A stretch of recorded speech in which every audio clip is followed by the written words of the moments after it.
Live from across the globe. It's Saturday night with Michael of Ricefield Records and Uncle Dan of Uncle Dan's Vintage Vinyl, bringing you the latest and the not so greatest. The news from the vinyl community. News you can't use because what are you going to do anyway with it, right? You just mess it up, folks. So, yeah. Hello, dear friends. Hello. Do we have anybody in? 3 people are watching us, and we have our first comment. It's from Man of Many Voices. Hi, Michael.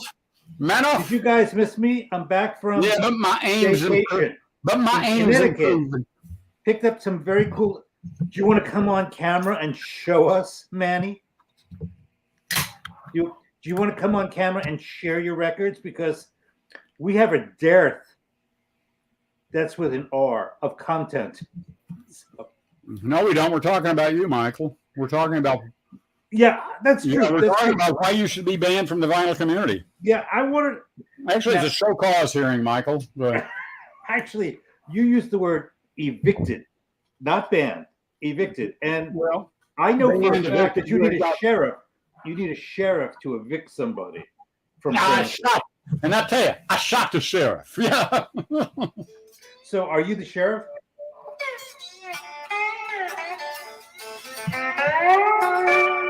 Am I the sheriff? I did not shoot the sheriff. I shot the sheriff actually, but I did not shoot his deputy. You know. Is there Sheriff John Brent? Hold on. I can't read from here. Where's Bobby? Bobby is at work, and he's caught up in work. He may join us. He may not. He's running late. I don't really think there is anything that has a vinyl community. Well, it's kind of an oxymoron, vinyl community. The way people treat each other. It's a vinyl anti-community. Maybe you want to be evicted from the vinyl community if it's that sort of place. I wouldn't want to belong to any club that would have me, right? That's true. Now, Manny, I'm gonna put this out here.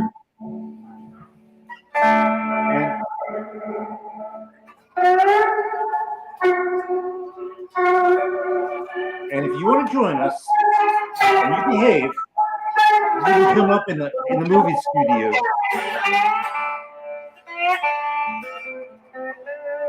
Bloody Englishman was lynched. Okay. I need some help with that. Bloody Englishman was lynched. You got me. I got no clue. I'm lost. Okay. All right, so yes. Yeah, go on. It's tempting. Well, of course it is. It's tempting, and you're powerless over temptation. That's what, yeah. Yeah. What are you drinking there? Oh, it's tempting to come up here. What are you drinking? A&W root beer, huh? I remember A&W drive-ins. What is that? 0 sugar cream soda. I bet that tastes really, really, really good. Really chemically, but yeah, that's what I was going to say. Really like chemicals, but I like it. So there you go. You don't have to drink it. I'm drinking it. Stevie. Stevie was shot by the SAS. Yeah, it was a brilliant video. Brilliant. He is the rising star of the British VC vinyl community. I'm giving you a plug, Stevie. Plug. Yeah. Not powerless, but tempting. Okay. So, Dan, moving right along. What are your new acquisitions? I got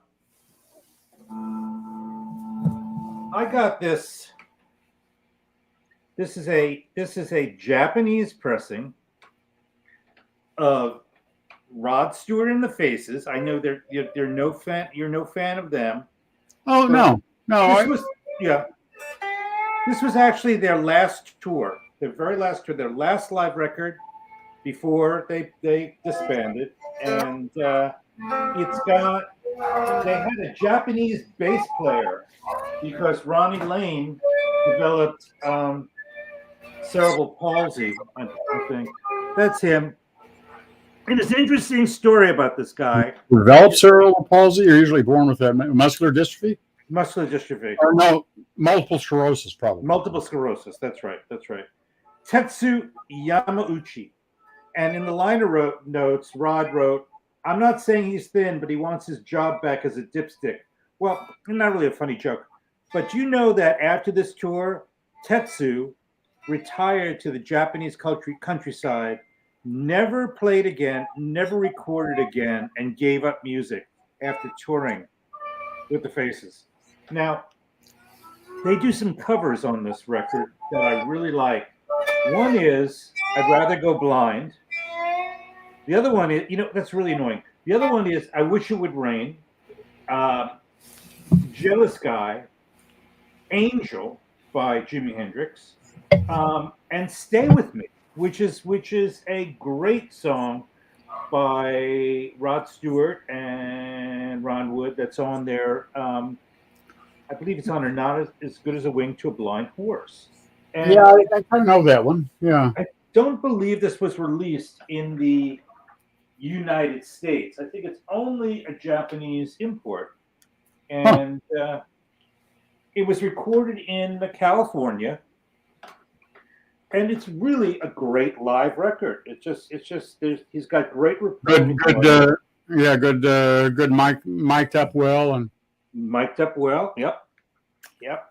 And it's the title is Rod Stewart and the Faces Live, Coast to Coast, Overture and Beginners. I don't understand why they named it Overture and Beginners. And it's only in the Anaheim, so it just must be some sort of like recap of the tour. But they drank a lot, and they had the hook. They rock and roll started.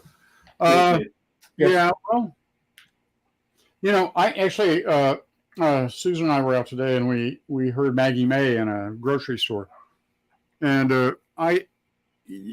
Rod Stewart's funny for me. I used to quite like Rod Stewart, and I still Maggie May comes on, or Reason to Believe comes on. And I'm like, oh yeah, those are great. But what bothered me was when he came out with that album of standards, the Great American Songbook album. Yeah, he just became crap. Yeah. I mean, look, I only like the Faces. I don't really like his. I like of his solo records. I like Gasoline Alley, Every Picture Tells a Story, and then the Rod Stewart album.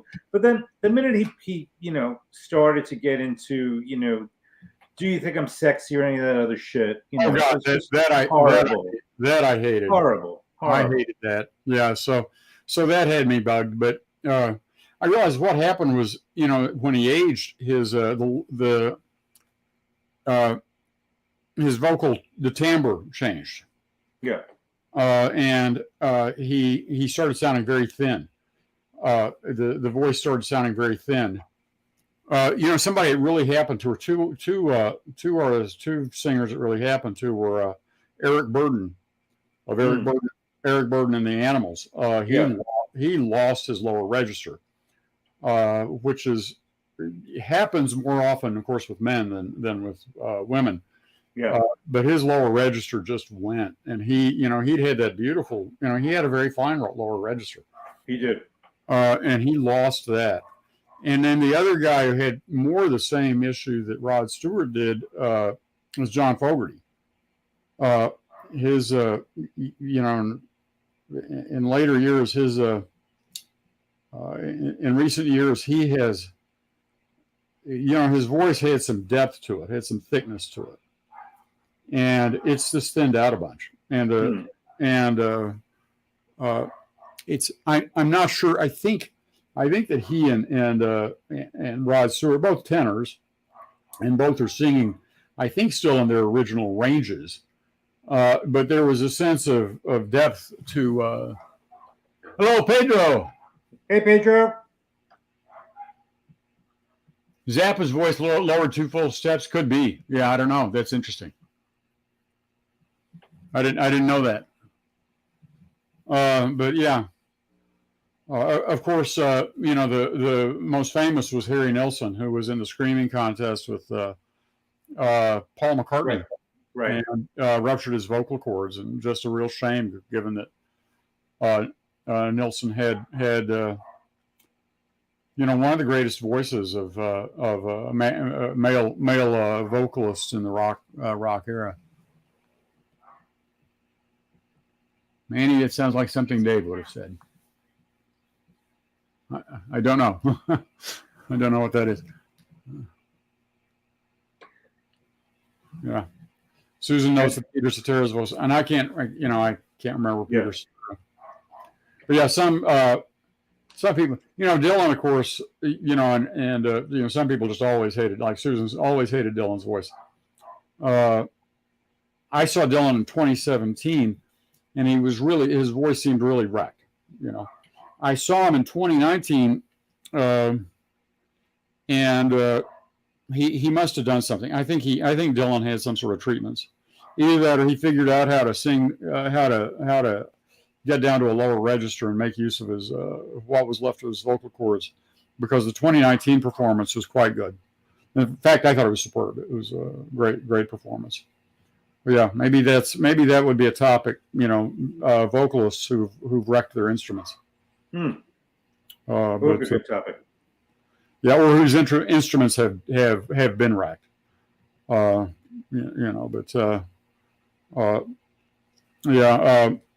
for me, Rod Stewart's. I kind of got into it because when Dylan started releasing his Great American Songbook stuff, around the same time I heard Stewart's. And I was very excited because I liked Stewart's vocal quality. I liked the timbre of his voice. I liked that, it was a very interesting voice. But it seemed to me that he'd lost a bunch off that voice. Yeah. I picked up Rough Mix, from it's actually, I don't know why they call it. It's called Analog Record Collection. I don't know what that means, but it's got a number on it. But it's an analog limited edition sort of thing. I guess, yeah. It's it's everybody talks about it. That's a fantastic recording, and it is. It's a good record. My Baby Gives It Away is a standout. Street in the City is a standout.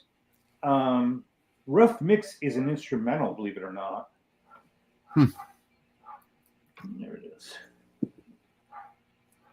Yeah, I don't know. Never heard of it. Really? It's Pete Townsend and Ron Wood. Yeah. I mean, Pete Townsend and Ron Lane. And, yeah. Do you know Ron Lane? Just kind of, Just kind of, right? Right. And the other thing I picked up was I loved the Who when I was young, Yeah. And Who's Next I thought was just a great album. And maybe I would if I got it again. That's one of those that I had it went away somewhere. So yeah, but and I picked up this Wet Willie. I'm a big Wet Willie fan. Dixie Rock. Jimmy Hall is just a great vocalist. He did some recordings with Jeff Beck before he passed away. And, just a great Southern band. They kind of got eclipsed by Lynyrd Skynyrd and Charlie Daniels Band. But this is just a great Atlanta better, I think, than either Lynyrd Skynyrd or the Charlie Daniels Band. I mean, I don't, I didn't care for either of those. Yeah. A lot of Southern rock I didn't really like. There was a lot of Southern rock that I thought was just terrible. And just dumb redneck stuff. It's like it did. That was their debut, and it was Calcutta. I'll show you, Manny. Hold on.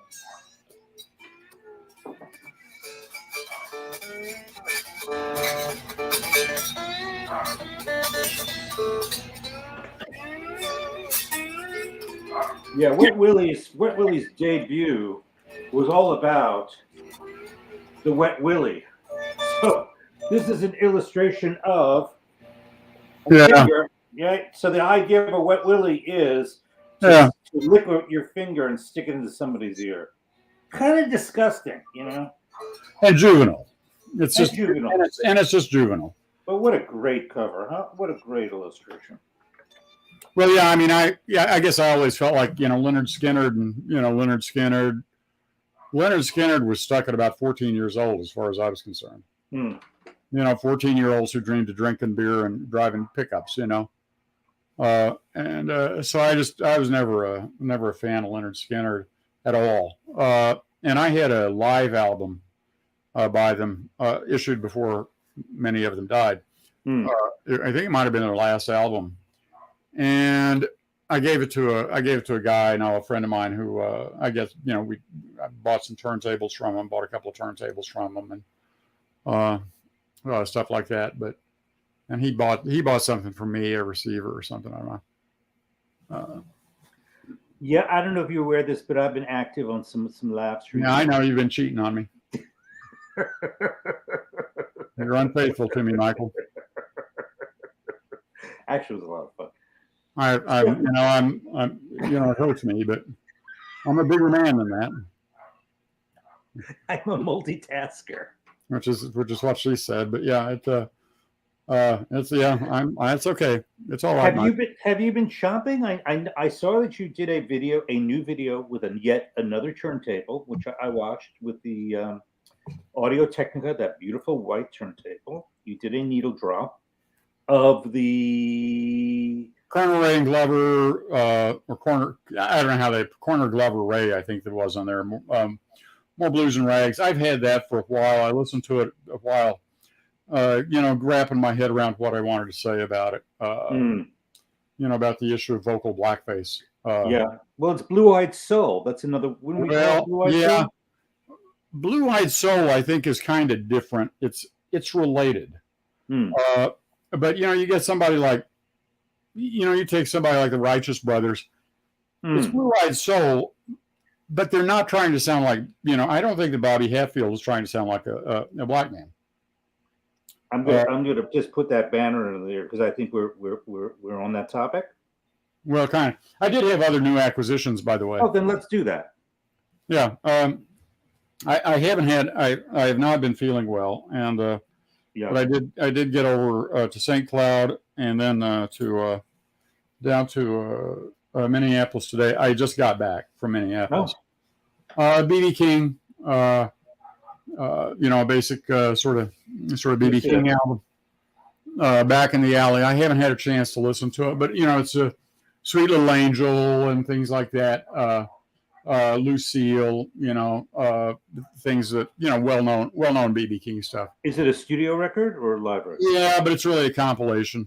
Yeah, I had a feeling it was. Yeah, so it was just something to buy. I went to a guitar shop that also sold vinyl records, and I wanted to buy something there from them because I felt like and I had another one from there, but I seem to have misplaced it. Rita Coolidge.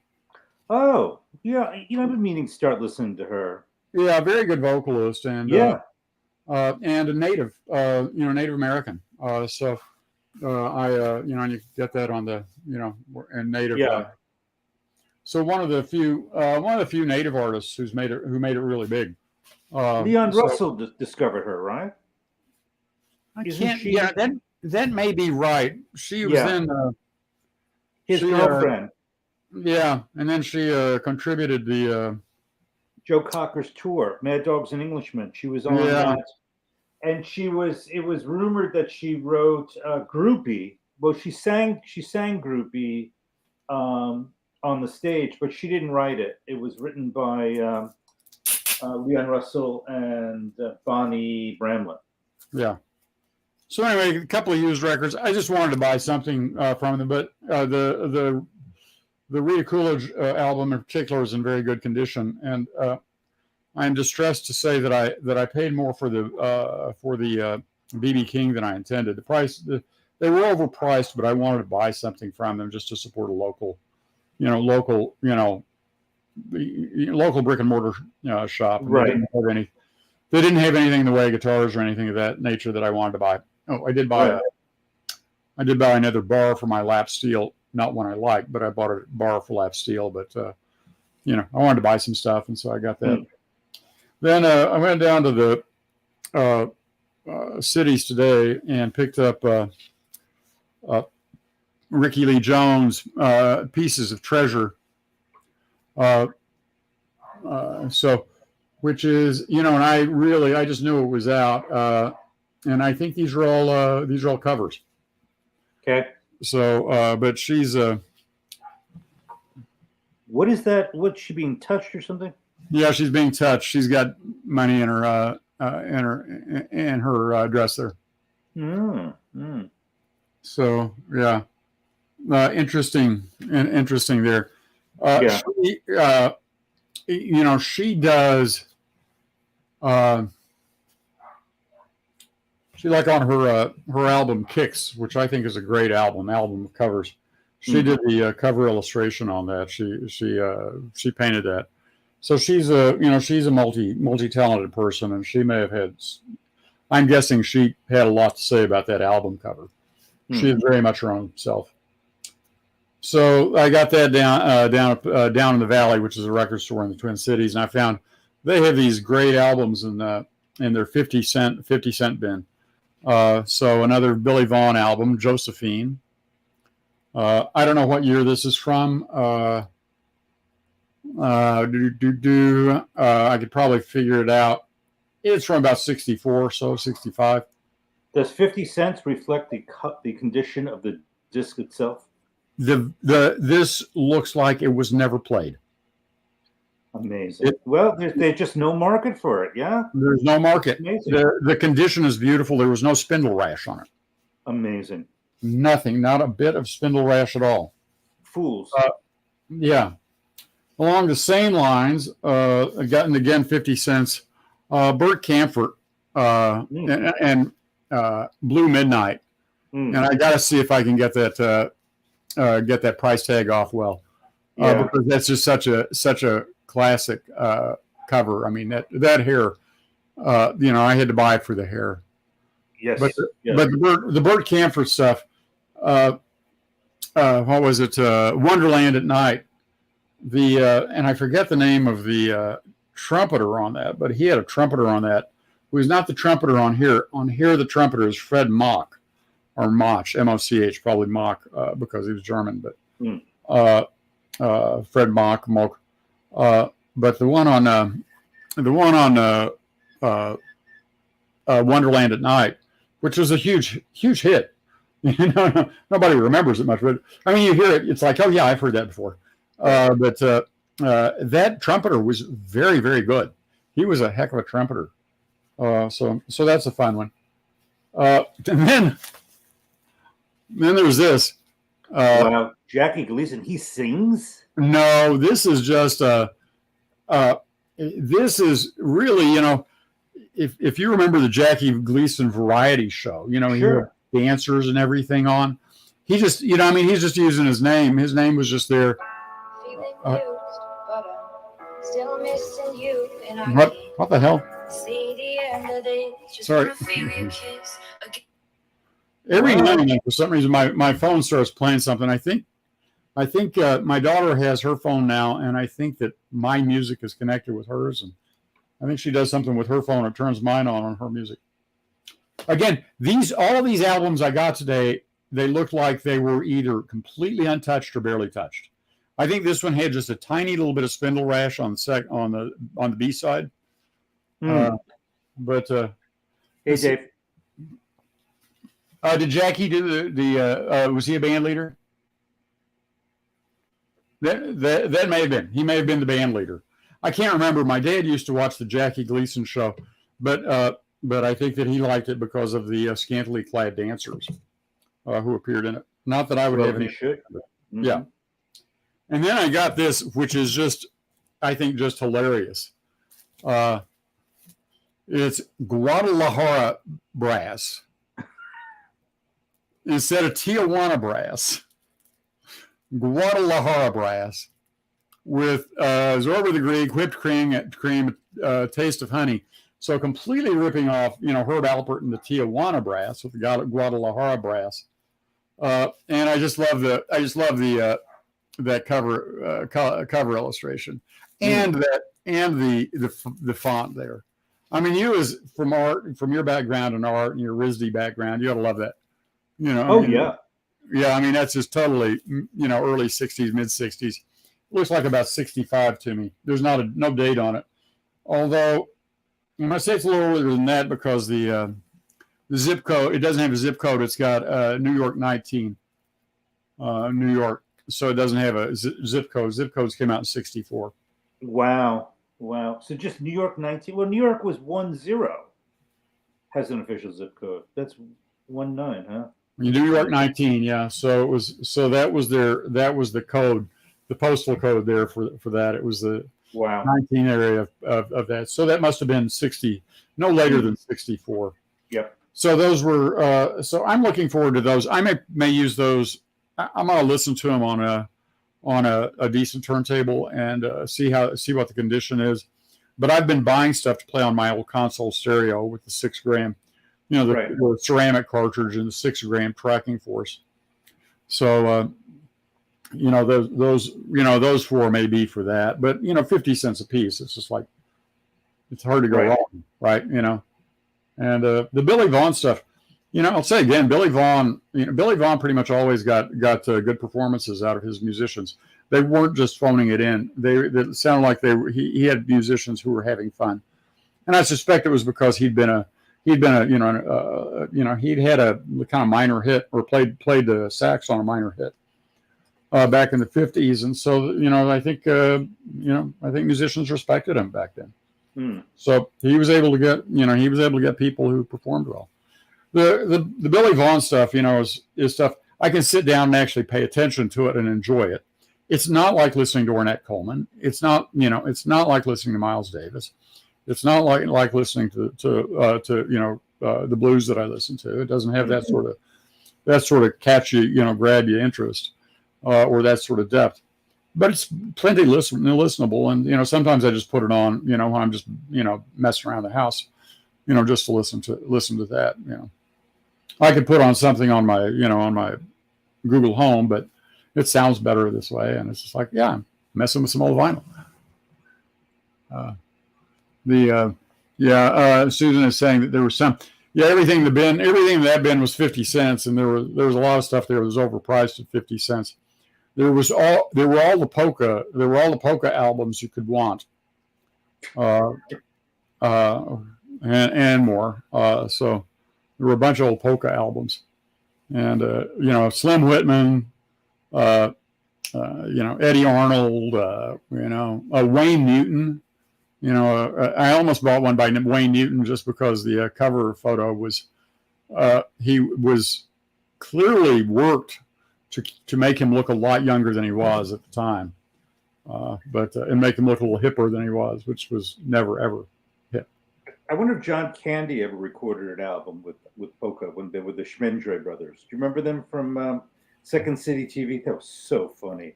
Eugene Levy and John Candy did the Schmendray brothers. It's hard to tell because some of the Manny knows them. Wayne Newton's voice never changed.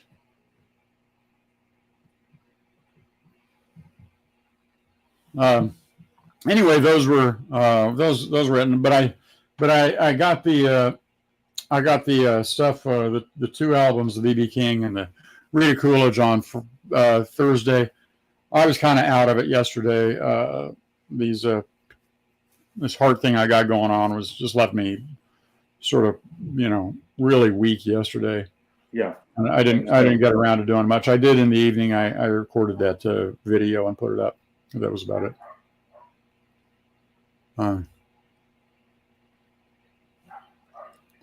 No Wayne Newton.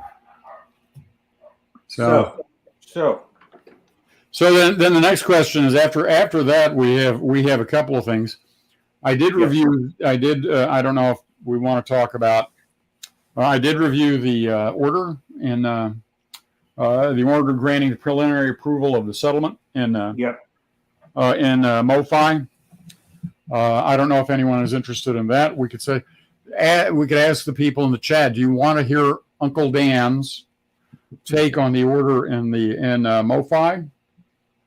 The MoFi lawsuit. Uncle Dan is, for those who don't know, Uncle Dan is a lawyer, and I'm actually licensed to practice in Washington State and am admitted in Western District of Washington, which is where Tuttle v. MoFi is pending. And I know the plaintiff's firm there and the local counsel for that, the firm that's doing local counsel work. I don't know the specific lawyers, but so yeah, the MoFi suit. There had been, by the way, altogether five lawsuits filed against Mobile Fidelity arising out of the famous issue. There was one. The first one was filed in the Western District of Washington, Tuttle v. Mobile Fidelity. There were two filed in Illinois. One was Stiles, the other was Bitterman. And then there were two filed in California. Do you get monies from the lawsuit? That depends, Pedro, Mr. Senator Guerrero. That will depend. Anyway, for lawyers, part of what's interesting about it, I always felt like there was going to be a settlement. I always felt like there was going to be a settlement out of this because it looked to me like there was a real issue with MoFi's liability. And damages were going to be a little bit of an issue to prove. But in terms of, you're probably going to get past that hurdle, and they were going to establish some damages. So in terms of so there is a class that's been approved, and there is an approval, for the moment, let's just say, of the settlement. There is time for people to object to the settlement, and there is time for settlements for objections to be filed.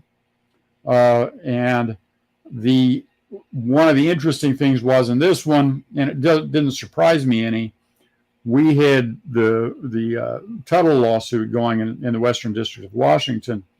The attorneys in the Northern District of Illinois, which is where Mobile Fidelity is headquartered, those are the Stiles and Bitterman lawsuits. They moved to intervene in the Western District lawsuit. Yeah. Well, that's Mr. Guerrero, Senator Guerrero. That's a different issue. Yeah.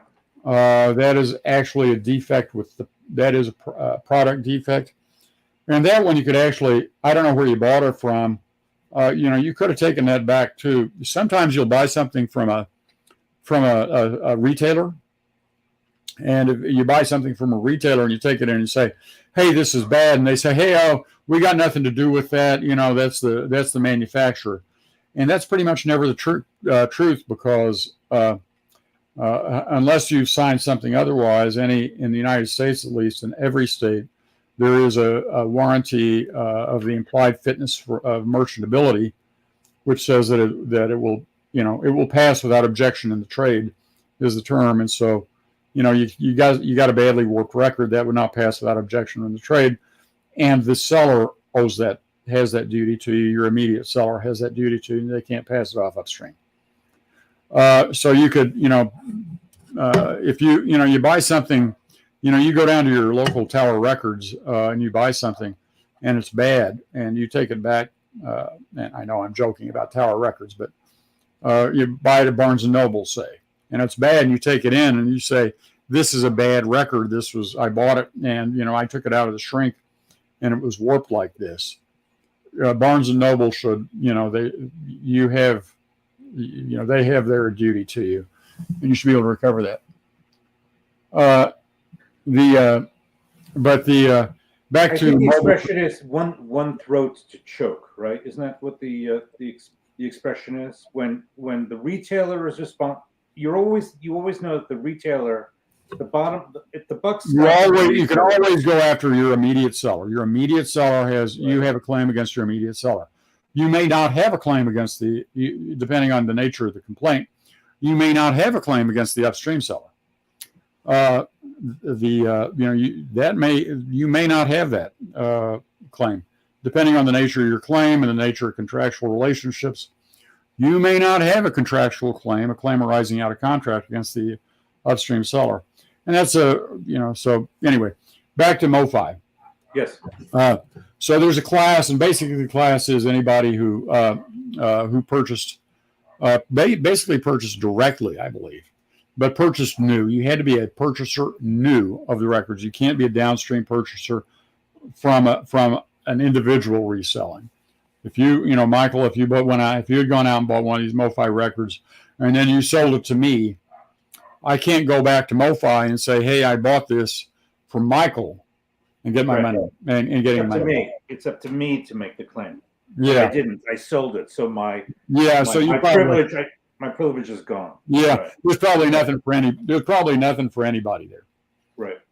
So you're kind of hosed there. But there are three remedies you have. You can send your product in and get a refund. You have to have the original. You have to have the original jacket, the original sleeve, and the record, of course, and you have to send that in. You will be able to send a notice to the administrator for the class, and I can't remember off the top of my head who that was, but there's an administrator for the class, and you can send that to the class administrator. Then MoFi will send you a mailer. They'll send you a mailer. You send it in, you get your money back. In lieu of that, you can ask for 5% back in cash or 10% back in coupons. So keep the record and get your 5%. You keep the record, get 5% in cash, or keep the record and get 10% in coupons. The named plaintiffs, there are two named plaintiffs in total. They each get $10,000. None of you folks as the named plaintiffs. You won't get that $10,000. And the attorneys at Badgley Mullins, which is the plaintiff's firm, get a surprisingly small figure of I think $269,229. I believe the number is under $300,000 that they'll recover. It was. For me, most of the interest was that the interveners came in and objected to the settlement, and the judge just brushed away their objections. Who are the interveners? What's an intervener? The interveners were the plaintiffs in the two lawsuits pending against MoFi in the Northern District of Illinois. So now there's four groups of complaints. There were five. Okay. One in Washington, two in Illinois, two in California. But the Washington case was filed first by about a month, or filed first by, about 2.5 weeks. But they weren't served. Many Voices, MMV, yes, you're right.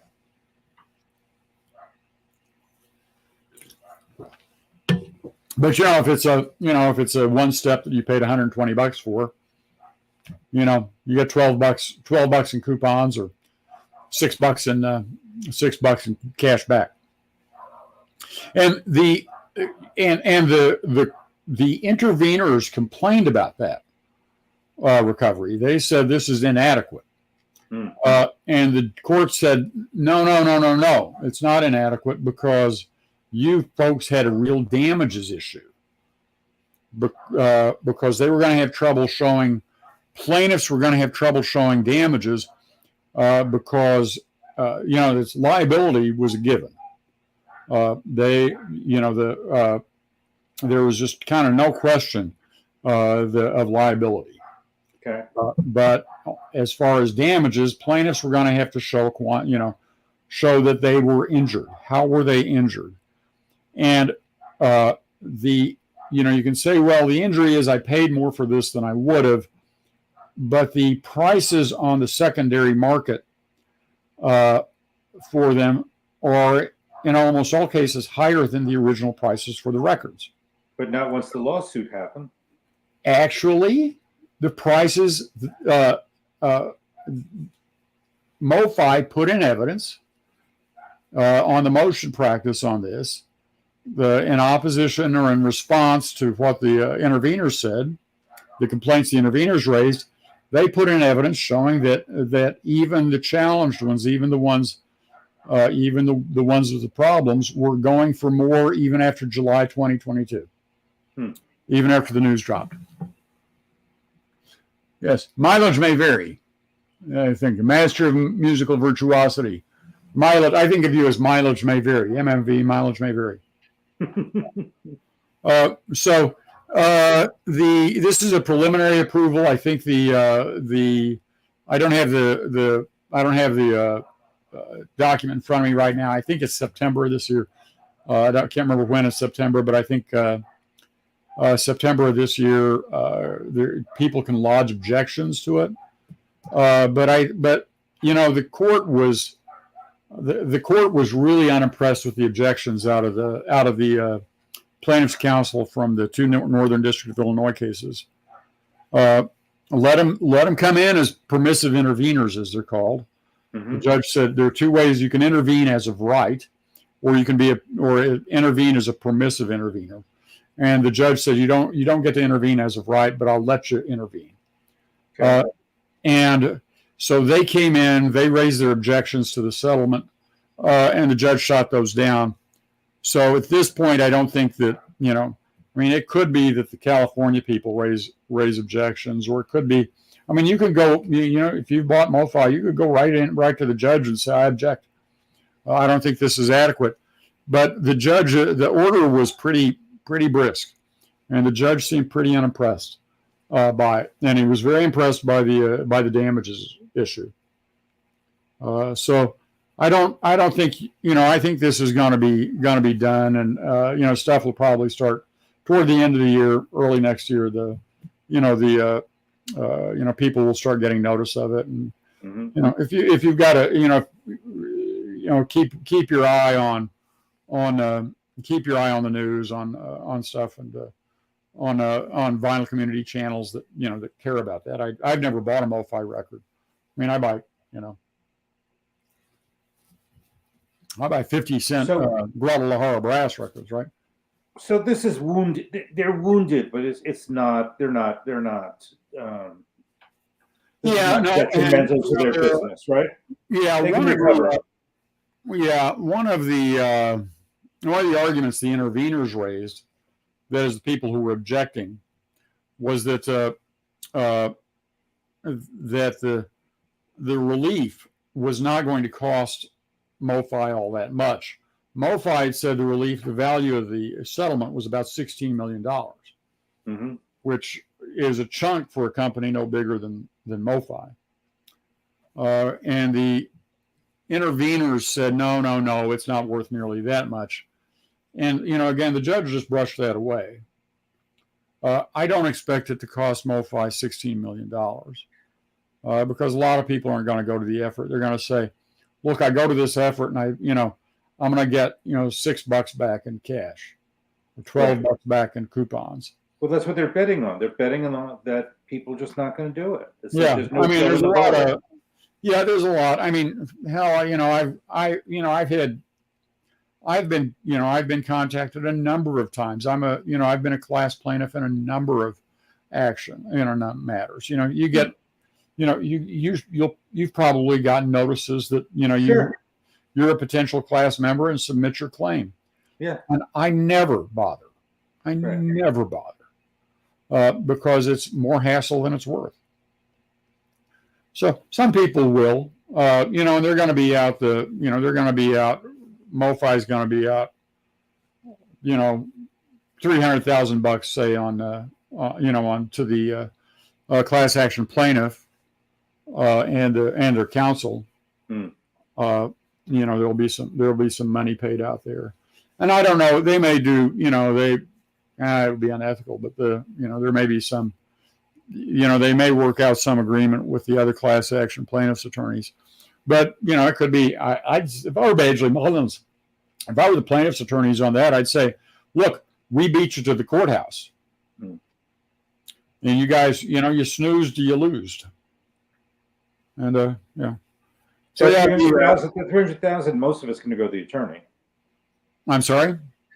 That $300,000 settlement will be going to pay the fee. Most of the fee to the attorney. Yeah, the two class named plaintiffs, the class representatives will each get $10,000. Okay, free and clear. Yeah, well, I don't know if you have to pay taxes. For their trouble. Yeah, they'll get $10,000 each for their, and that's really common. If they'd had to sit for depositions or anything like that, it might be 20 or 25,000. Right. Interesting. But all they did was just they provided information for the complaint. They did not. No discovery was conducted. MoFi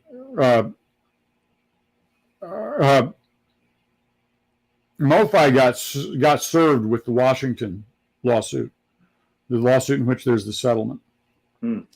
And their attorney, Joseph Madonna, reached out like right away and started talking to the Badgley Mullins attorneys and saying, okay, what do we have to do to take care of this? Right. Which was the smart move. That was the smart move because it was not going to get better for them. And, just say, hey, liability is a done deal. Liability's done. And then, and then for them, they could basically have stipulated the liability that have said, yep, you got us. You got us dead to rights. All it is now is damages. And for damages, the damages calculations are going to be, that's not going to be really too much internal to MoFi. One thing for MoFi to worry about was discovery, having to conduct discovery. Oops, I dropped my microphone. Having to knock my microphone down. They didn't want to have to respond to discovery requests. Thanks, Pedro. Pedro said, "Hit the like button for our hosts." Great, but yeah, so they didn't want to respond to discovery on those liability issues, and so they were just gonna. I think they were just gonna confess liability and just take it straight to damages. And I thought that was, I had people commenting on the one video I did, saying, "Oh, this is a dumb lawsuit. They'll never get anything." And I was like, "Yeah, no." And some, as they didn't do, like, nah, they on liability, they were dead, as far as I was concerned. MoFi was dead on liability, and I thought that their lawyers, if they were at all smart, would say, "Man, we got to, we're just going to be bleeding. Let's take care of it right away," and they did. Yeah.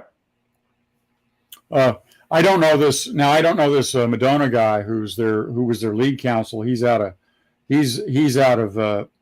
Illinois, and I was a little surprised. He was apparently taking the lead on this, even though from his bio he's at a very small firm and it looks like he does entertainment law. In Seattle, their local counsel was Core Cronin, the Core Cronin law firm, which is a boutique firm that does a ton of defense work. Does a ton of litigation work, and I have a good friend who's there. I won't mention his name because I don't want anybody to bug him. Not that anybody's going to see it, but I have a good friend who's there, a former partner of mine who's there, who's a superb attorney, and he is really happy there. He was not involved at all in this lawsuit, so but Core Cronin has an excellent reputation, but I'm guessing that I think that any defense attorney who saw this would say, "Yeah, guys, you screwed up. You screwed up badly." let's, what we're going to do is find a way to take care of this right away and do this as fast as possible. And the sooner we get it done, the better off you are. So this is pretty quick for a class action lawsuit to get this far. So Mobile Fidelity's lawyer specialized in entertainment law. Yeah. Interesting, because the VP of marketing of Mobile Fidelity comes from the entertainment industry. And I was surprised that they hired him because he didn't come from a manufacturing background. So maybe he brought them in. Maybe he was in. I don't know. Yeah, I don't know. MoFi's got to have. I mean, it's big enough that it's got a general counsel. But of course, I don't know if this Madonna guy serves as their. Yeah, their music director's out of there.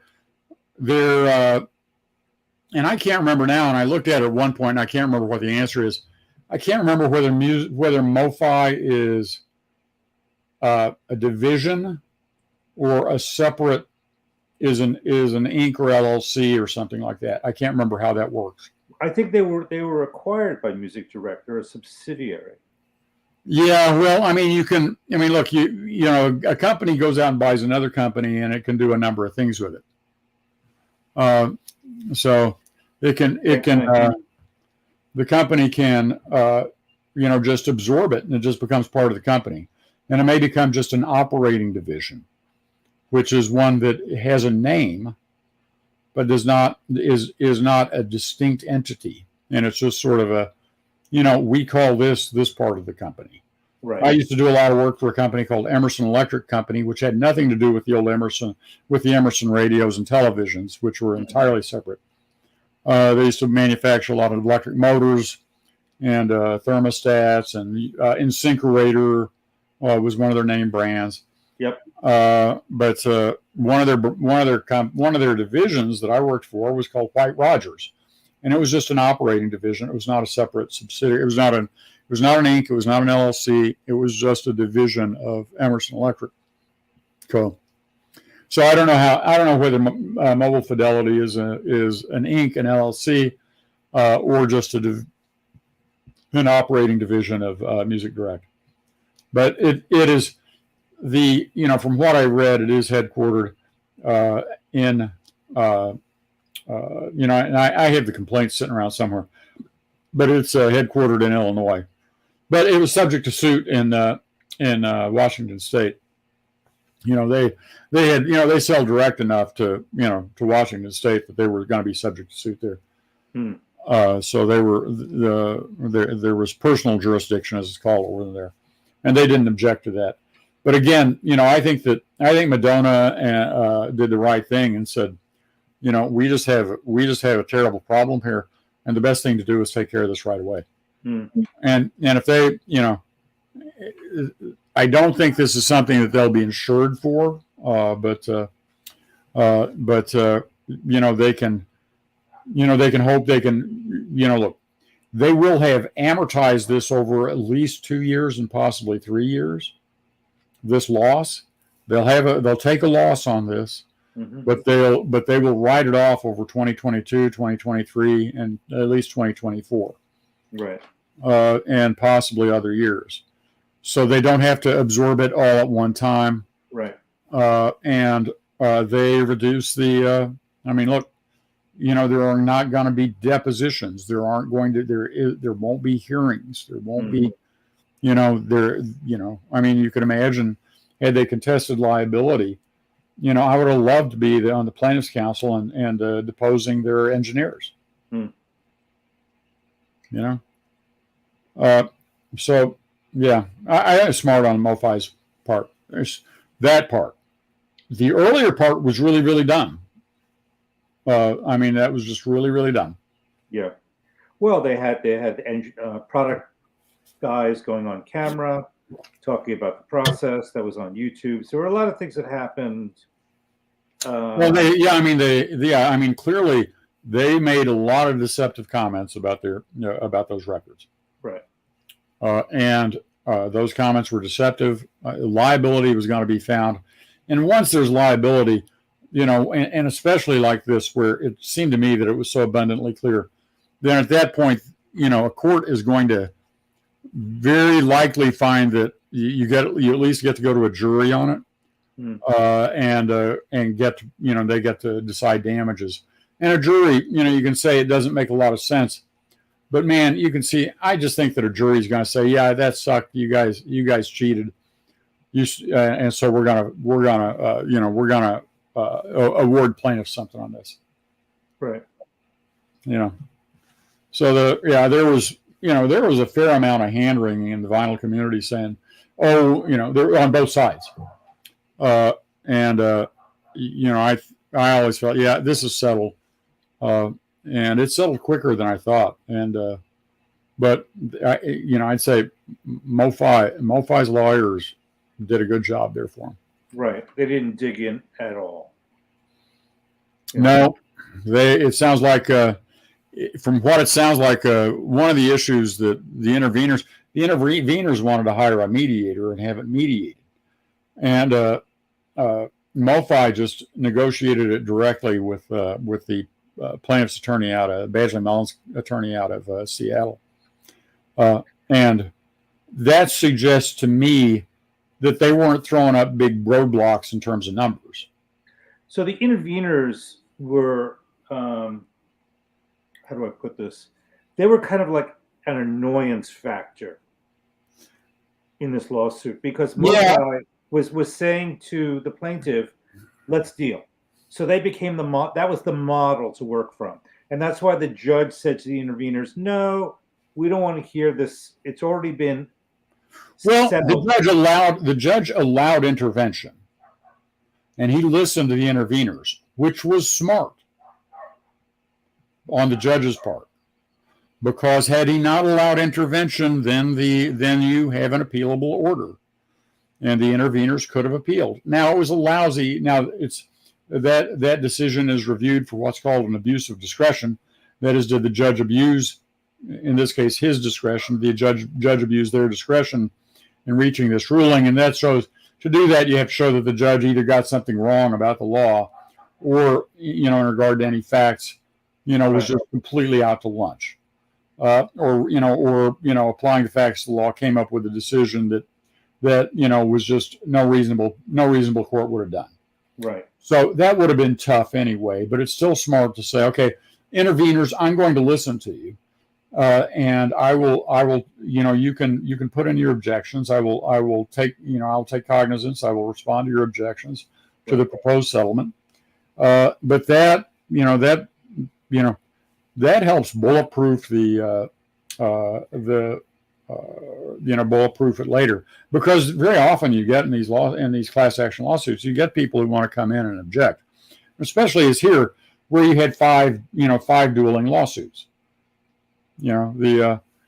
Sometimes and I think this would have been the case had there been different issues on liability, had liability been unclear, and had there been bigger damages.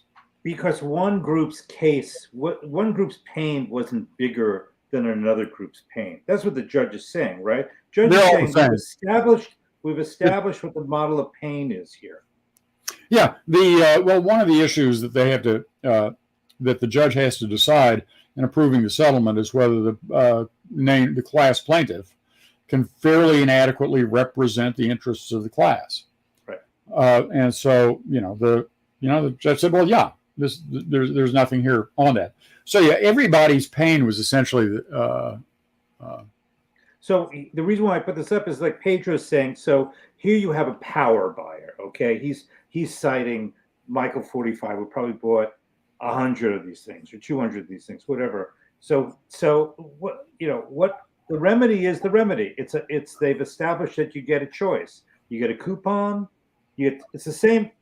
The remedy is the same for everybody. Coupon. You get a 10% coupon, you get a 5% cash back, or you can mail your record in and get a refund. Everybody gets the same. I don't know. So if Michael 45 has bought, say, 100 of these, he could get 5% of that back in money. He he could get 10% back in coupons, or he could mail them all in and he'd get an entire refund. Right. Keep But the records. the get fact a that little he's cash. and he gets nothing for being pissed off at him. This is all money, and that's all it is. Right. There's no, it's just all money. It's just this is about the sale of a good. There were no personal injuries. These are all financial injuries. These were only financial injuries that were suffered. Right. And so, you can be pissed off as you want to be. And, and some of the people in the vinyl community are pissed off because they were talking this shit up and saying how superior it was. And they say that I can hear a digital step, and they couldn't. Right. And for me, that has been one of the salutary things about this whole brouhaha, which is that it has given the lie to the golden ear. Well, that's reputational damage. You ain't got it. Right. Yeah. Your reputational damage and $5 will get you a lousy latte. They do not have any claim for that. Right. Because it's like, yeah. MoFi didn't make you look stupid. That was all on you.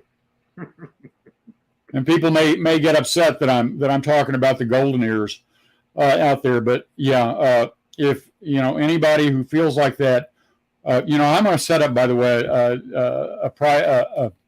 an email for Uncle Dan's Vintage Vinyl, so I won't get bugged by other people, bugged by on my personal account or my work account.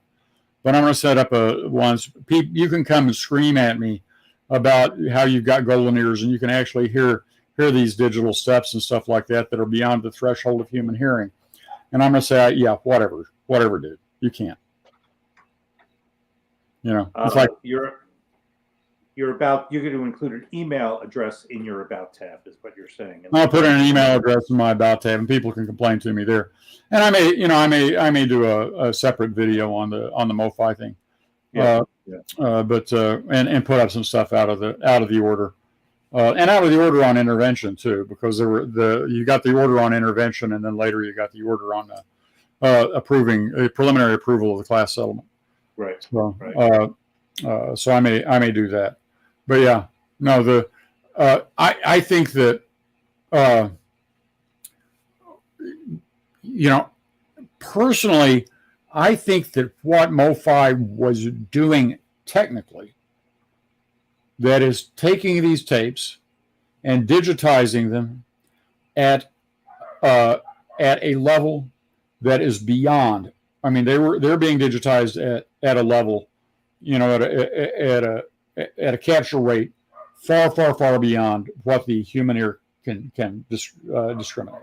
They should have marketed that as a plus from the get-go. And they should have said, this is what we're doing. You can't do this. They should have invited people in for double-blind testing. Right. And shown that. And then there are a couple of huge benefits. One is, okay, these fragile tapes, because tape is fragile, and every tape master out there is disintegrating as we speak. It is losing fidelity as we speak. Information is being lost from that as we speak. Now, it may not be information, it may not be an audible quantity of information for every moment that we speak. But every moment that the polymer base of the tape is becoming more brittle, and the magnetized particles are becoming, some of them, are being demagnetized by electrical currents, which have created an electromagnetic field by passing, gamma rays, cosmic rays pass through, and they affect stuff like that. Pass nearby, they create an electrical field, and it's not very much at any one time, but it adds up. Right. And eventually every one of those tapes will be unusable. You cannot, those tapes will become unusable. But MoFi, So I say now, take these things that we consider important and digitize them at this, 256 whatever rate they're doing. I forget what rate it is. It's well beyond the 44.1, the 88.2. It's like 256 or something like that, but well beyond the scope of human hearing. I mean, people, the analogy, and I think I've used it with you before. The analogy I use on this is that one of the great analog, what we think of as a great analog art form, is film, movies. Right. And movies are both analog and digital because classically movies were shot on film at 24 frames per second and then projected at 24 frames per second. Each frame of film is analog in and of itself, but it's a digital representation of a moving picture because you're flashing that up and our brain is saying, okay, hey, that's, your brain turns it into smooth motion. Right. And there may be people who can detect 24 frames. I don't think so. I don't think there are. It's, you can detect 24 frames with some sorts of motion and stuff like that. But for the most part, 24 frames per second exceeds the grasp, exceeds our ability the eye's ability to take that information and the brain's ability to register it and make sense of it. So the brain smooths it out for us, and our ears do the same thing. And you just can't, that's the fact of it. So digitizing stuff, beyond the well beyond, as in the MoFi's case, digitizing stuff at that level is harmless to us in terms of our ability to hear it, and preserves this stuff in a way where it can be preserved, for theoretically for eternity. So I think MoFi, I think that's a good thing, and I'd say, guys, everybody, I know Bobby might disagree with me on this, but I'd say everybody, you get one of these master tapes, take that master tape and digitize it, and make your, then cut your, then use that as the source for cutting the record. And I think that's a good thing, because I think we ought to try to preserve that history. But so that is my take, which is out there. It's out there in the community. I'm far from alone in this. No, I've heard the argument before. It sounds to me. I mean, look, is anybody recording a tape now? No, they're used. Yeah, no, it's all digital. No, people still record the tape. Okay. People still record the tape. They'll go in and they will record direct to tape. And then there are people who will record the tape and then use that tape and go direct, into an analog, into the analog, cutting machine to cut the master for, that they do. And there are a number of steps in there, but basically you cut the, record the tape, mix it down to a master, and mix it all into, and mix it all. It's an analog mix. There's still people doing that. There's still people. I think Neil Young is doing that. Neil Young hates digital. I love Neil Young. He's wrong about that. So, but those are recordings. They're happening now within the past few years because it's trendy. It's purist. Yeah. Right. Yeah, and it isn't rational. And a lot of these arguments about MoFi, because MoFi was taking dad rock recordings, and that's who was buying it, because they had the disposable income to buy. I mean, This is the Steely Dan crowd, the ones who are making their money now, who have the disposable income and the nostalgia. Those are the investors. Yeah, they're And the those ones are the ones who are investing. most pissed off. Yeah, yeah, and they feel like they got misled, and they did, and of course, I'd say yeah, but it's the whole thing. It's and for me, the whole thing that vinyl sounds better than CD. And of course, sound, part of it is subjective. What do you like? I like the sound of vinyl. Is it as accurate as a CD? No. It's not a good Yeah. CD. Do you want accuracy? Don't use vinyl. Yeah. That's not it's not a particularly good system for recording and playing back music. That's why you get somebody like Michael Fremer, spending $1 million probably on his vinyl system. Right. Well, I kind of wonder how many hours a day do people actually listen to music anyhow. So it's just, it's just like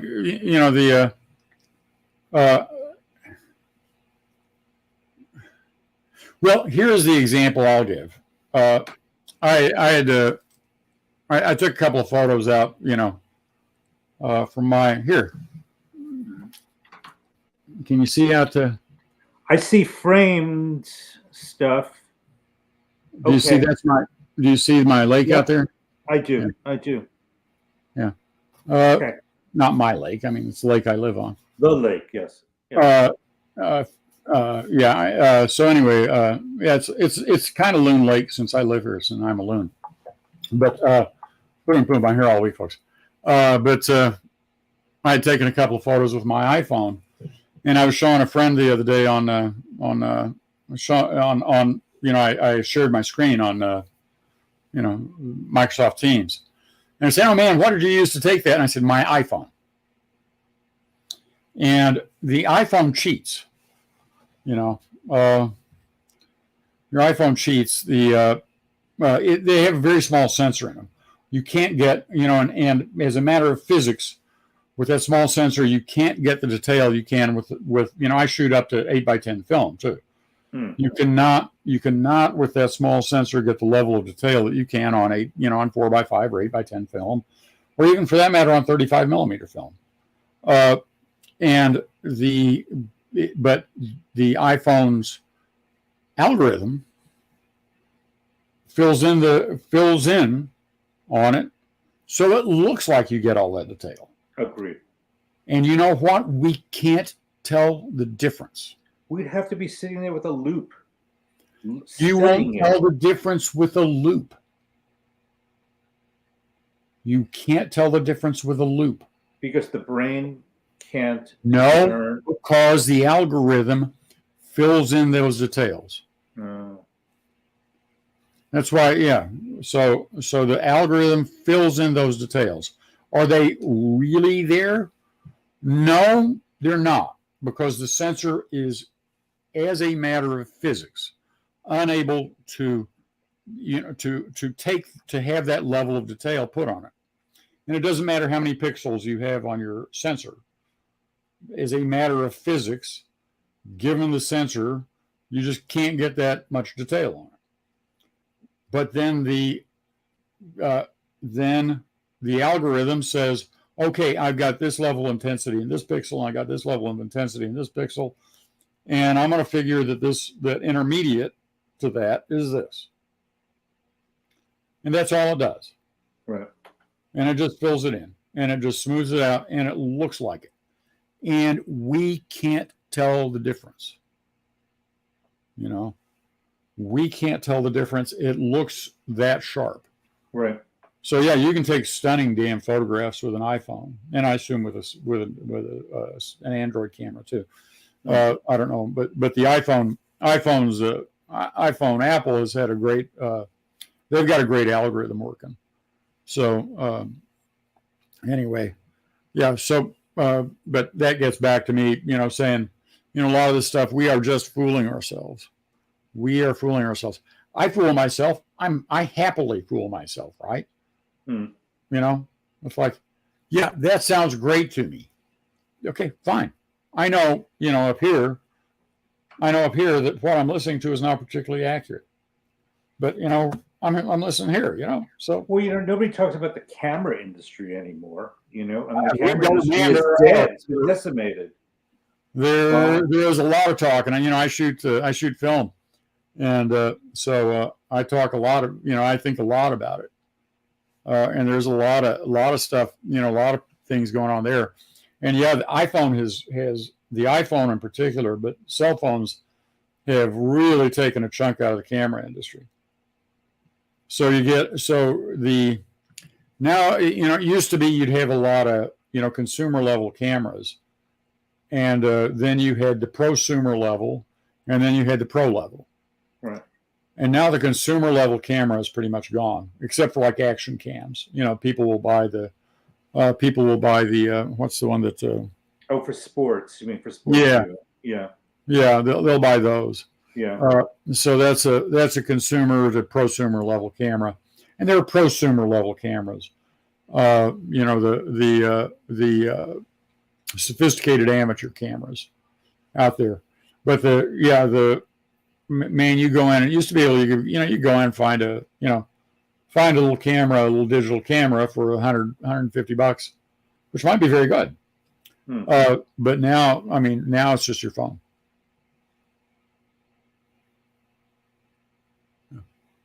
Okay. So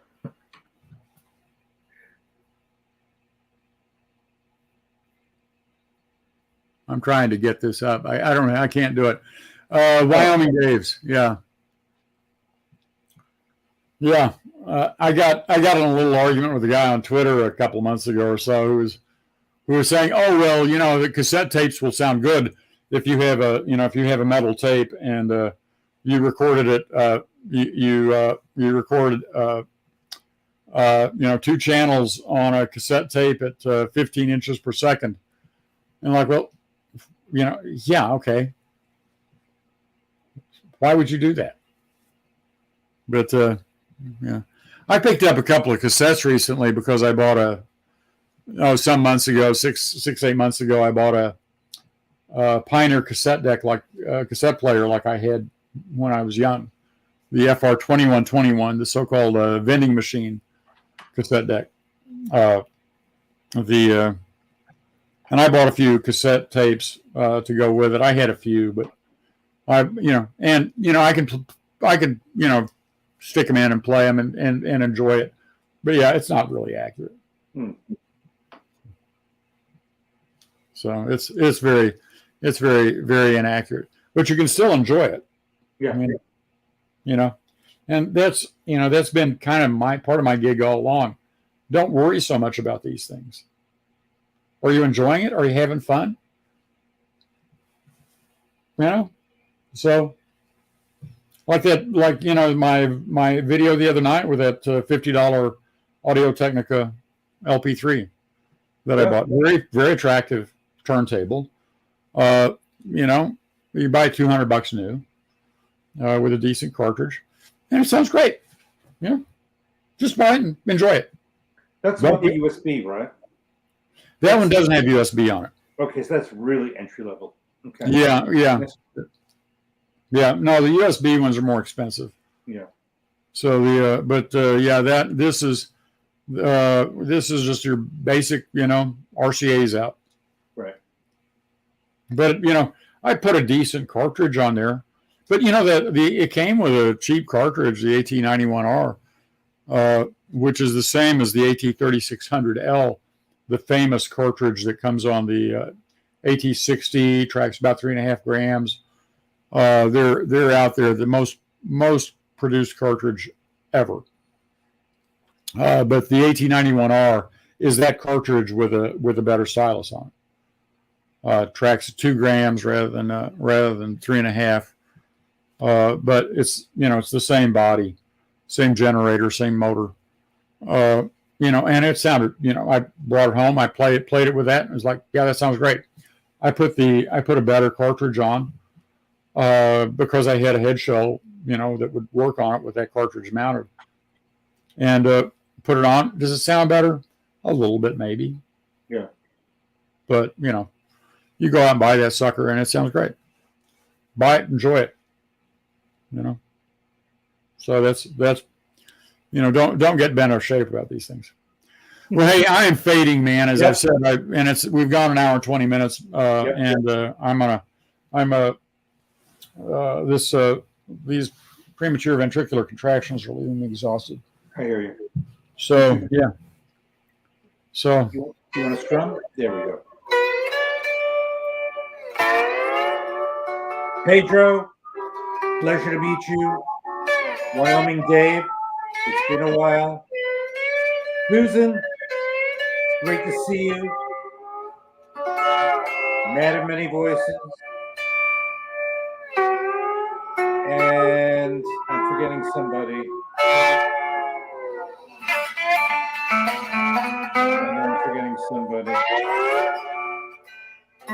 Forgive me. goodbye, mes amis. Nous disons à vous. Au revoir, mes enfants, et aussi. À bientôt. Cut us out because I ain't got the control from here. I got it.